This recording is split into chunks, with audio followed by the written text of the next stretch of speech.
Tuve la oportunidad de conversar con él cuando recién comenzaba la guerra entre Rusia y Ucrania. De eso han pasado 1000 días, Rabino.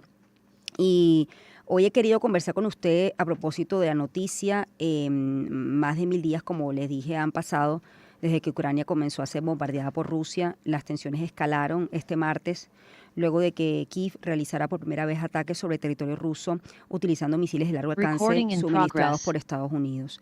Y bueno, he querido conversar con el rabino un poco para entender la situación desde el territorio ucraniano. Buenos días y bienvenido, rabino. Gracias por atenderme en medio de esta Buenos situación, días, muchas gracias. por favor.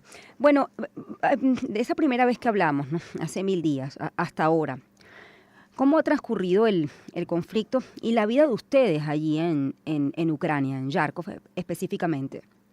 Bueno, la verdad es que nadie pensó que esta guerra iba a durar tanto. Cuando la guerra estalló, pensamos que iba a una semana, un mes, 2 meses. Y la vida aquí en Kharkov, que somos una ciudad que estamos frontera de Rusia, cada día caen cohetes, bombas, aquí hay de todo. Estamos en la ciudad. La gente al principio se fue, muchas personas se fueron, luego regresaron. Y día a día la gente trata de sobrevivir. Las últimas noticias que Estados Unidos dieron permiso para atacar en los territorios rusos. Ayer pensaban que algo iba a caer aquí grande, que Rusia iba a atacar a Ucrania en Kharkov o en Kiev. Pero la verdad es que tantas bombas ya cayeron por aquí que la gente ya está muy indiferentes. ¿Como parte del territorio ruso? ¿O después de la guerra se siente más ucraniano? La verdad es que Kharkov es un estado que se habla ruso, siempre se habló ruso aquí y hasta hoy en día es el lenguaje que la gente habla en la calle, es el lenguaje ruso. Quizás de nivel oficial ya se habla más ucraniano, pero Ujú. la gente, la comunidad en las calles se habla ruso y nunca nadie tuvo problemas de eso. La gente aquí en Kharkov, por ejemplo, habla ruso, pero quiere vivir en Ucrania. Quiere Ujú. decir que cuando estalló la guerra unificó al país, unificó y creó un país que tiene un sentimiento nacional o sea, patriótico de ser parte de Ucrania. Entonces la gente aquí quiere seguir hablando ruso, pero quiere vivir en Ucrania, no quiere vivir en Rusia. Ujú.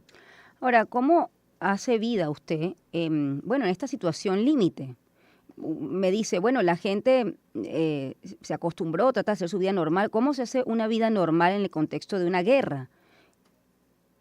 La verdad es que es muy difícil de entender la situación. Mm. Cuando en Kharkov, por ejemplo, varias veces a la semana caen cohetes, cuando algo cae, es, da miedo.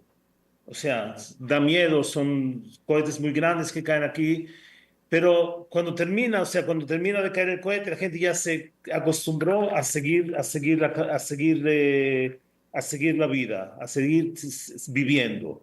Tratan de ir al colegio, tratan de estudiar, tratan de hacer todo lo que normalmente se hace y no es algo racional. Ujú. O sea, no es algo racional. Que la gente vive aquí, que la gente regresó, que la gente sonríe, que la gente va a los parques, al colegio, a la sinagoga y todo eso no tiene nada que ver, no es nada racional. Cuando empezó la guerra, si se recuerda, yo viajé con mi familia. Al principio me fui de Kharkov y yo pensé que todo el mundo se va, que no va a haber más comunidad, que no va a haber más colegios.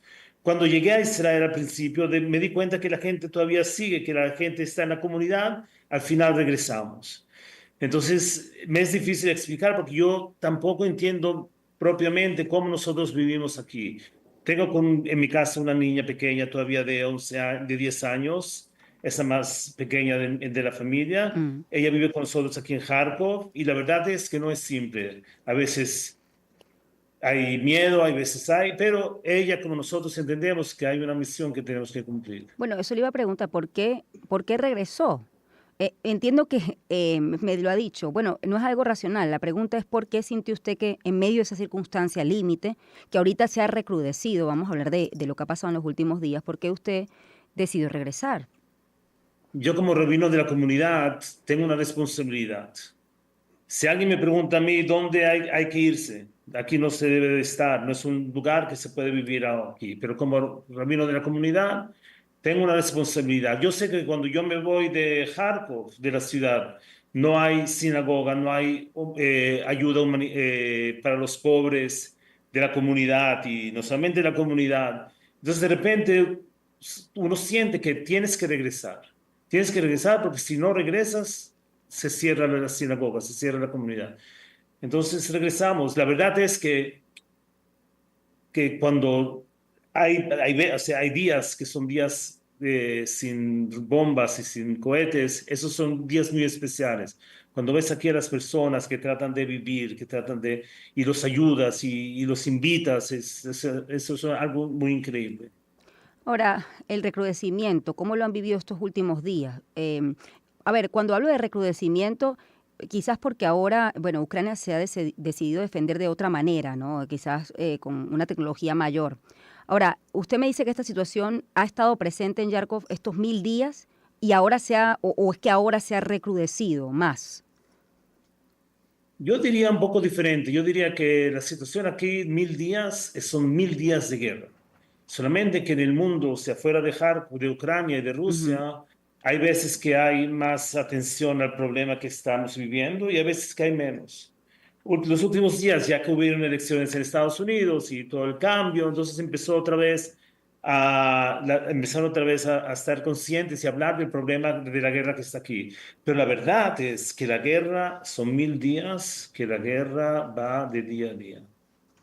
Ahora, Rabino, ¿tiene solución este conflicto? Fíjese, hay una posición de Ucrania, pero también hay una perspectiva o un argumento por parte de Rusia. Rusia se basa, digamos, en argumentos desde su punto de vista histórico, donde, bueno, señala que ese territorio o buena parte de él es parte de su país. Ucrania defiende su independencia. Entonces, en este conflicto político-ideológico, ¿hay una solución?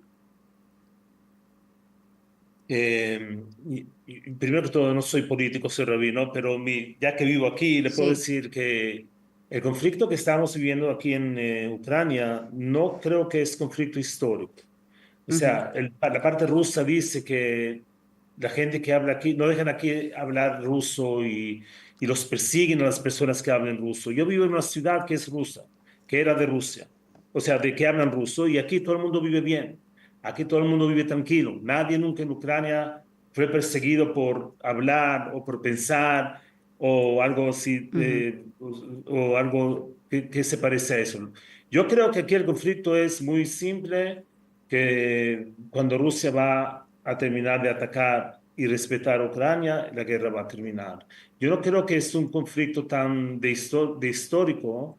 Yo creo que, o sea, cuando alguien me pregunta y pregunta por qué hay guerra aquí, no sé qué responder. No sé qué responder y nadie aquí sabe, nadie entiende. Ujú. Hay padres y familias que me dicen, ¿para qué nuestros hijos van a pelear como soldados? ¿Cuál es la razón de esta guerra? Y nadie entiende la razón de esta guerra. No es como en otras ciudades, como en otros países que hay conflictos territoriales. Aquí yo creo que hay un conflicto de una persona que quiere expandir y Mm. quiere ser más grande y grande con el ego que tiene. Rabino, ¿no siente miedo? Y la verdad es que cuando cae un cohete te da miedo. Pero lo más importante, o sea, como persona creyente, uno cree que estamos en las manos de Dios y seguimos tratando de vivir y tratando de ayudar a las personas que están aquí. Yo tengo que despedirlo, Rabino. Espero, bueno, hace 1000 días lo entrevisté. Espero que Sí. esta situación termine pronto y que usted esté a buen resguardo. Usted y todos los que están en Yarkov, ¿no? Están en una situación límite realmente. Eh, Como usted dice, me cuesta entender, estamos hablando, estamos conversando, usted me está dando una entrevista, pero bueno, quizás termina la entrevista y tiene que correr a resguardarse, ¿no? Sí. Bueno, yo espero que pronto me va a dar una entrevista a cómo terminó la guerra. Ojalá y así sea. Muchas gracias, Rabino. Le agradezco Gracias a mucho usted. desde su perspectiva lo que están viviendo allí en Ucrania. Rabino Moishe Moscovich, rabino principal de Yarkov, Ucrania, ha sido un testimonio desde allá a propósito del recrudecimiento. Ya las tensiones escalaron este martes luego de que Kiev realizara por primera vez ataques sobre territorio ruso utilizando misiles de largo alcance suministrados por Estados Unidos. 7:25, vamos a hacer una pausa, ya volvemos. Sonidos que te envolverán en un mundo de emociones. Onda, la